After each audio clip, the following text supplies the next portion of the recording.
नमस्कार, YouTube study channel Bukkal sir आपका हार्दिक स्वागत करता है।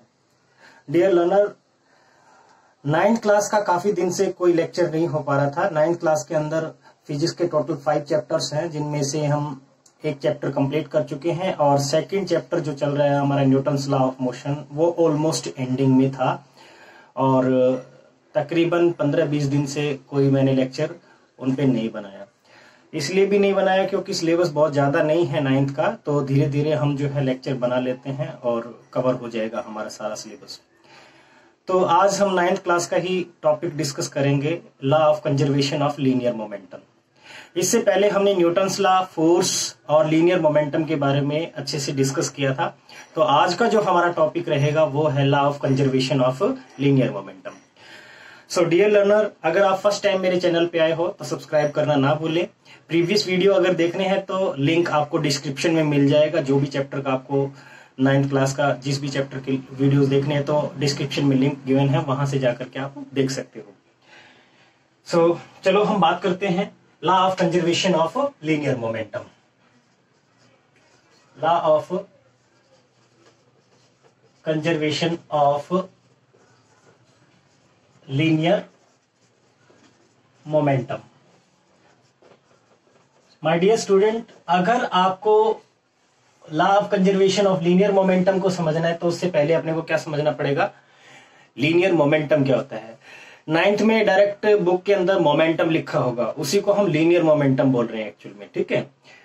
आगे सीनियर क्लासेस में आप जाओगे तो आपको पता चलेगा एंगुलर मोमेंटम भी होता है। तो ये हमारा लीनियर मोमेंटम है जो डिस्कस करने वाले हैं, ठीक है। तो मैं एक बार दोबारा से बता देता हूं, लीनियर मोमेंटम हमारा क्या था। लीनियर मोमेंटम एक्चुअल में क्या होता है, इट इज द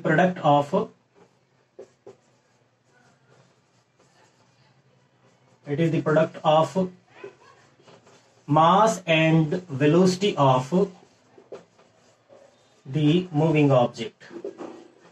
जिस ऑब्जेक्ट के हम मोमेंटम की बात कर रहे हैं उस ऑब्जेक्ट का मास कितना है और वेलोसिटी कितना है, उन दोनों की प्रोडक्ट ही क्या कहलाती है, लीनियर मोमेंटम। ओके, सो हम लीनियर मोमेंटम तो पढ़ चुके थे, पहले भी पढ़ चुके थे। आप थोड़ा सा आज इसलिए एक्सप्लेन कर रहे हैं क्योंकि टाइम काफी हो गया। और हमने कहा था कि ये एक वेक्टर क्वांटिटी है, और वेक्टर क्वांटिटी कौन सी होती है, yes, vector quantity that means those quantities which has magnitude as well as direction, ठीक है। उन क्वांटिटीज को हम क्या कहते हैं, वेक्टर क्वांटिटी। यानी वो क्वांटिटीज जिनका अमाउंट है, मैग्नीट्यूड है कुछ न कुछ, और डायरेक्शंस भी उनकी होती है, उनको हम क्या बोलते हैं, वेक्टर क्वांटिटी। और इसको हमने किसमें मेजर किया था, हमने मेजर्ड इन केजी मीटर पर सेकंड और न्यूटन सेकंड में, ठीक है। इसका जो जनरल फॉर्मूला था, मोमेंटम को हम पी से रिप्रेजेंट करते हैं। किससे रिप्रेजेंट करते हैं, पी से। P is equals to mass into velocity, mass into velocity. So simply P is equals to M into V लिख सकते हैं, ठीक है। ये हमने लास्ट लेक्चर्स में डिस्कस किया था। देखिए, इसका कहने का मतलब क्या है, मास और वेलोसिटी का जो प्रोडक्ट है, यानी P is directly proportional to mass and P is directly proportional to velocity. Directly proportional का क्या मतलब होता है बेटा, देखिए, अगर हम ये कहें किसी ऑब्जेक्ट का धीरे धीरे मास अगर इंक्रीज हो रहा है तो डायरेक्टली प्रोपोर्शनल से मतलब मोमेंटम भी इंक्रीज होगा, ठीक है। अगर हम ये कह रहे हैं किसी ऑब्जेक्ट की वेलोसिटी इंक्रीज हो रही है तो मोमेंटम भी इंक्रीज होगा। डायरेक्टली प्रोपोर्शनल का मतलब ये होता है, अगर ये कहता कि P is inversely proportional to V, inversely, इसका मतलब V इंक्रीज होगा तो P डिक्रीज होगा। इनवर्सली का मतलब होता है उल्टा, ठीक है। डायरेक्टली का मतलब जिस वे में ये इंक्रीज होगा उसी वे में ये इंक्रीज होगा, ठीक है, रेशियो में। तो ये अगर हम इनका ग्राफ समझें, अगर ये कहूं कि मैं हमारा P जो है डायरेक्टली प्रोपोर्शनल टू M है और V हमारा क्या है, कांस्टेंट है। कांस्टेंट से मतलब है कि वेलोसिटी जो है किसी ऑब्जेक्ट की चेंज ना हो रही हो और उसका मास चेंज हो रहा हो, तो ग्राफ अगर आपको बनाना पड़ जाए तो कैसे बनाएंगे, ये P और ये M, तो इसका ग्राफ डायरेक्टली प्रोपोर्शनल का ऐसे स्ट्रेट लाइन आएगा विद सर्टेन एंगल, ठीक है, ये ग्राफ बनेगा। इसी तरीके से अगर दूसरा ग्राफ हम समझे कि P is directly proportional to V और हमारा M जो है इस केस में कांस्टेंट हमने कह दिया, डायरेक्टली प्रोपोर्शनल का ग्राफ अगेन इसमें भी ऐसा ही आएगा, लेकिन यहाँ पे क्या होगा अब v और यहाँ t, डायरेक्टली प्रोपोर्शनल का ग्राफ ये होगा। ओके ठीक है, इस तरीके से एक और ग्राफ हम बना सकते हैं। वो ग्राफ किसको रिप्रेजेंट करेगा, जब हम अभी तो आपने वेलोसिटी और मास को कांस्टेंट किया, अगर हम ये कहें कि भी मोमेंटम कांस्टेंट हो, उस केस में मास और वेलोसिटी के बीच में क्या रिलेशन होगा। ठीक है, तो उसको भी हम समझ लेते हैं। इस पे मैंने आप लोगों को न्यूमेरिकल भी करवाए थे। अगर किसी बच्चे ने अभी तक वो टॉपिक नहीं देखे हैं तो पीछे के टॉपिक जरूर देखिए, न्यूमेरिकल भी मैंने इन पे करवाए थे। इफ P इज कांस्टेंट, अगर हमारा P जो है कांस्टेंट हो, उस केस में क्या होगा, M is inversely proportional to V। Inversely proportional को 1/, देखो मैंने इस तरीके से लिखा है। तो ऐसे केस में हम इसको कैसे बनाएंगे ग्राफ, अगर सपोज करो यहाँ M है यहाँ V है, तो इनवर्सली प्रोपोर्शनल का जो ग्राफ बनेगा वो इस टाइप में बनेगा। ठीक है, इसमें M is inversely proportional to V है। तो ये ग्राफ हमारा रिप्रेजेंट करता है जिसमें कि मोमेंटम कांस्टेंट हो। ये ग्राफ आप याद रखिए, काफी अच्छे इंपॉर्टेंट है हमारे लिए। अच्छा, ये तो था लॉ ऑफ कंजर्वेशन, ये तो हमारा था मोमेंटम का कंसेप्ट। हम बात कर लेते हैं law of conservation of linear momentum. ठीक है, law of conservation of linear momentum क्या है और इससे हमें क्या समझ में आएगा वो समझते हैं। Law of conservation of momentum से हमारा मतलब ये है कि जो मोमेंटम होता है किसी सिस्टम का, वो हमेशा क्या रहता है, कांस्टेंट रहता है। किसी सिस्टम का मैंने कहा क्या है कि जो मोमेंटम है, टोटल मोमेंटम, वो हमेशा क्या रहता है, कंजर्व्ड रहता है, कांस्टेंट रहता है, मतलब चेंज नहीं होता। या ये कहें कि जो टोटल चेंज है मोमेंटम में, किसी भी सिस्टम के टोटल चेंज इन मोमेंटम की अगर बात करें तो वो हमेशा इक्वल टू 0 होता है। ठीक है, तो इसको हम स्टेटमेंट से समझते हैं ताकि और ज्यादा क्लियर हो जाए। According to this law, total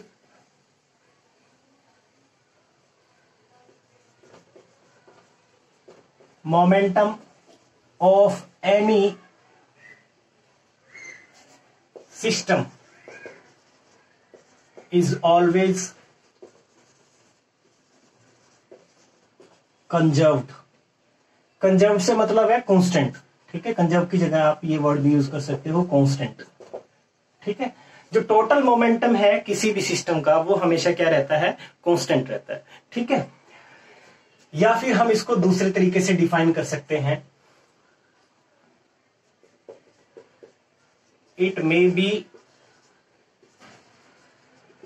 defined as the total change in momentum, total change in momentum of any system, total change in momentum of any system is always equal to 0।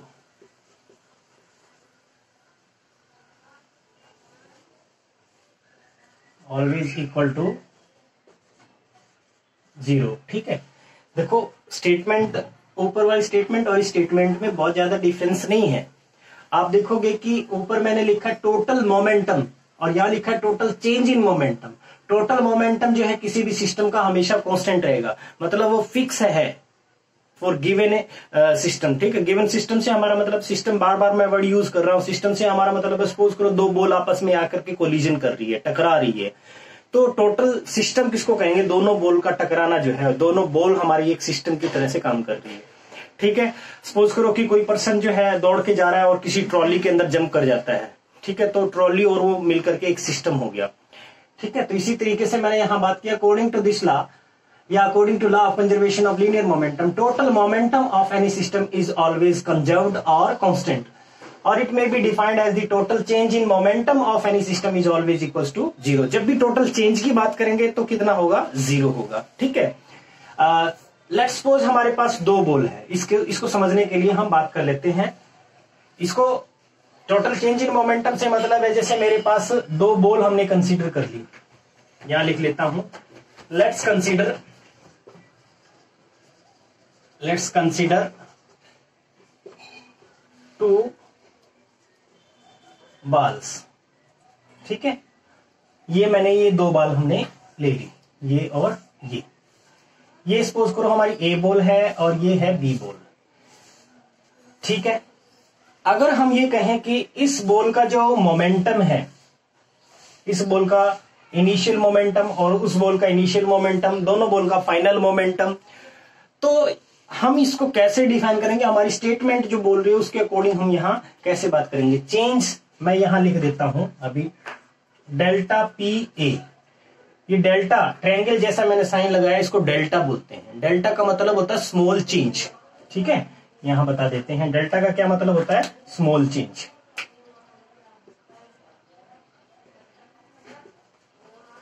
Small change, okay.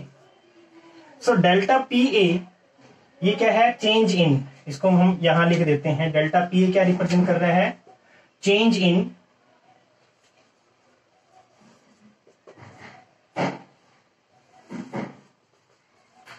Momentum of ए बाल, ठीक है। ए बाल के momentum में जो change है उसको हम डेल्टा पी ए लिख सकते हैं। सिमिलर वे में डेल्टा पी बी कैसे क्या होगा, चेंज इन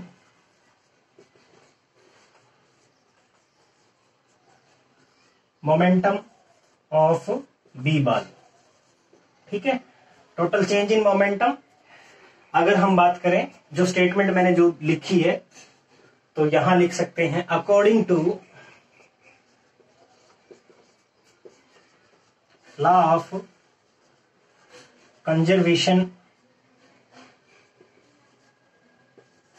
ऑफ मोमेंटम या linear momentum, delta P A plus delta P B equal to 0, ठीक है। ये स्टेटमेंट अब याद रखना, जो मैंने सेकंड स्टेटमेंट दी है उस सेकंड स्टेटमेंट को ये डिफाइन कर रहा है फॉर्मूला हमारा, delta P A plus delta P B equal to 0, total change in momentum. Total change in momentum of system, system हमारा किससे बना हुआ, ए बॉल और बी बॉल से।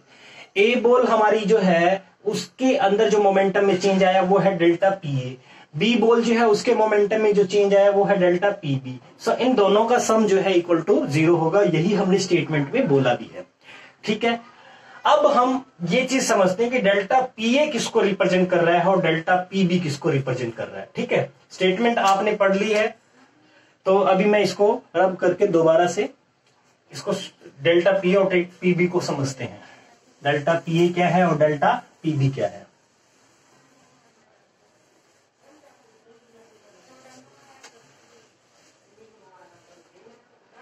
ठीक है, डेल्टा पी ए जो है, अगर हम ये कहें कि इस बॉल का मास जो है m1 है, इस बॉल का मास m2 है, ओके। u1 इसकी इनिशियल वेलोसिटी है, u2 इसकी इनिशियल वेलोसिटी है, इसकी फाइनल वेलोसिटी v1 है, इसकी फाइनल वेलोसिटी v2 है, ठीक है। ध्यान रहेगा, याद रहेगा, दोबारा बता देता हूं। ये क्या है, m1 m2 क्या है, mass of a and b object. u1 u2 क्या है, initial velocity of a, u2 क्या है, initial velocity of b, v1 क्या है, इनिशियल वेलोसिटी ऑफ a और फाइनल वेलोसिटी ऑफ a, और v2 क्या है, फाइनल वेलोसिटी ऑफ b। अब बात करते हैं चेंज इन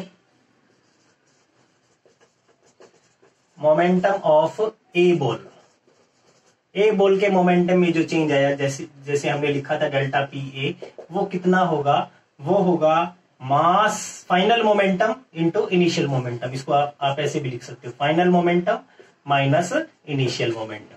पी एफ क्या है, फाइनल मोमेंटम, ठीक है। पी एफ यहां पे क्या है, फाइनल मोमेंटम ऑफ, ठीक है। आप इसको चाहो तो ए लिख सकते हो। पी आई क्या है, इनिशियल मोमेंटम ऑफ ए, ए की ही बात कर रहे हैं अभी हम। अब डेल्टा पी ए जो आएगा, पी एफ का मतलब क्या है, फाइनल मोमेंटम। मोमेंटम मैंने बताया मास इंटू वेलोसिटी। मास फाइनल या इनिशियल का नहीं होता, मास तो मास ही रहेगा, एम। और फाइनल वेलोसिटी क्या है, फाइनल वेलोसिटी है ए बॉल की v1 माइनस इसको हम लिखेंगे m इंटू u1, ठीक है। तो ये हमारा हो जाएगा डेल्टा पी ए, या आप इसको चाहो तो ऐसे भी लिख सकते हो, delta P A is equal to M into V1 minus u1। ये डेल्टा पी ए को रिप्रेजेंट करता है, ठीक है। यानी change in momentum of A ball is equal to mass of the ball A, यानी m1 लिखो इसको, क्योंकि m1 ले रखा है हमने मास। तो mass of A ball into change in velocity, into change in velocity. इसी तरीके से हम बात करते हैं similarly change in momentum of B ball, ठीक है। बी बॉल के मोमेंटम में जो चेंज होगा उसको कैसे लिख सकते हैं, उसको हम लिख सकते हैं delta P B is equals to m2, मतलब mass of second ball into final velocity of B. Final velocity B की क्या थी, v2 minus initial velocity u2। सो इस तरीके से ये क्या है, change in momentum of B ball, ठीक है। तो इस तरीके से ये आपको समझ आ गया होगा। अगर हमारी फर्स्ट स्टेटमेंट जो law of conservation of linear momentum की जो मैंने फर्स्ट स्टेटमेंट दी थी उसको समझें, तो उसको मैं इकट्ठा कैसे लिख सकता हूं, initial momentum of the system, system का मतलब ए और बी, इनिशियल मोमेंटम, ठीक है। ये तो आपको समझ में आ गया होगा। चलो अब हम इसको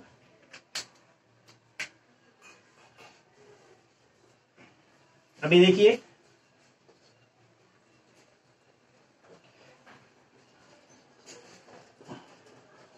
initial momentum of the system, A ball या बी बॉल नहीं बोला मैंने, ऑफ द सिस्टम। तो initial momentum of the system क्या होगा भाई, इनिशियल मोमेंटम फर्स्ट का और सेकंड बॉल का, दोनों का इनिशियल मोमेंटम लिख लीजिए। यानी ये होगा m1 इंटू u1 और उसका कितना है प्लस m2 u2, ठीक है।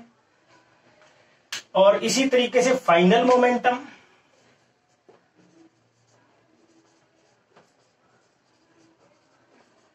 Final momentum of the system,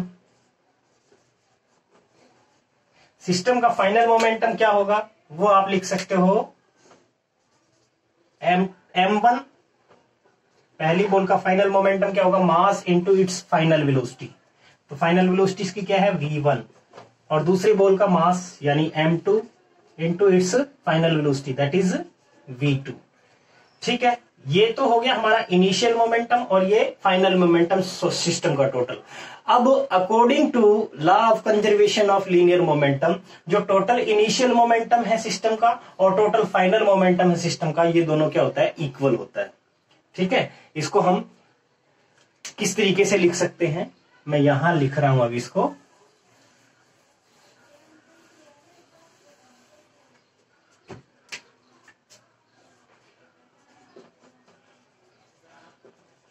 According to law of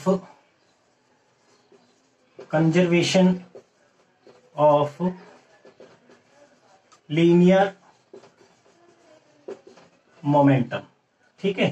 according to law of conservation of linear momentum जो आपने लिखा था, उसके अकॉर्डिंग क्या था कि टोटल जो मोमेंटम है कंजर्व रहता है। उसी को मैं एक तरह से और लिख सकता हूं, that is total initial momentum of the system is always equals to the total final momentum of the system, ठीक है। तो इस तरीके से भी लिख सकते हैं जो स्टेटमेंट है। अब हमारी कितनी स्टेटमेंट होगी, टोटल 3 स्टेटमेंट होगी। एक बार मैं दोबारा से बता देता हूं। पहली स्टेटमेंट क्या थी, total change in momentum of any system is always constant और कंजर्व्ड, ये हमने कहा था। दूसरी स्टेटमेंट में हमने कहा था total change in momentum of any system is always equals to 0। जब भी मैं चेंज कहूंगा, टोटल चेंज कहूंगा, तो वो होगा 0। और तीसरी स्टेटमेंट आई है total initial momentum of any system is always equals to total final momentum of the system. तो अभी इनिशियल और फाइनल मोमेंटम आपने निकाल रखा है, उसको यहां यूज कर सकते हो। दैट इज जो मैंने अभी बात बोली है, इसको हम मैथमेटिकली कैसे लिख सकते हैं, that is m1 u1 plus m2 u2 is equal to final momentum of initial ball, ठीक है, और final momentum of second ball. तो ये हमारी स्टेटमेंट बन जाएगी, ये फॉर्मूला बन जाएगा, ठीक है। ये मैंने क्या बताया था, ये तो था change in momentum of A, ये था change in momentum of B, ठीक है। और मैंने इन दोनों को जोड़ करके ये कहा था कि डेल्टा पी ए, क्या बताया था, delta P A plus delta P B equal to 0, ठीक है, ये बताया था। तो ये भी इसी को रिप्रेजेंट करता है, इसी की स्टेटमेंट है ये भी। तो ये है हमारा law of conservation of linear momentum. इस पे बहुत अच्छे अच्छे क्वेश्चन पूछे जाते हैं। तो आज मैं आप लोगों को सिर्फ इतना ही पढ़ाऊंगा। नेक्स्ट लेक्चर के अंदर लीनियर मोमेंटम पे कुछ और आपको इंपॉर्टेंट बताऊंगा, कैसे कैसे क्वेश्चंस आते हैं, उनको कैसे सोल्व करते होते हैं, और उनपे कौन सा फॉर्मूला इंप्लीमेंट होगा, ठीक है। तो आई होप आज का लेक्चर आपको बहुत अच्छे से समझ में आया होगा। बेटा आप लोगों से बार बार रिक्वेस्ट है, मेरा चैनल सब्सक्राइब जरूर करें, और अपने जितने भी फ्रेंड्स हैं, घर में रिलेटिव्स हैं, सबके मोबाइल में ये चैनल सब्सक्राइब करो, ठीक है। ये चैनल खोल करके आप सब्सक्राइब कर सकते हो। आपको पता है कैसे सब्सक्राइब करना होता है, यूट्यूब पे जाइए, लिंक मैं सेंड करता हूं ग्रुप के अंदर, वहां से लिंक उठा लीजिए, या फिर आप जो है बुकल सर नाम से भी आप डायरेक्ट सर्च कर सकते हो और सब्सक्राइब कर सकते हो, ठीक है। तो thank you and have a nice day.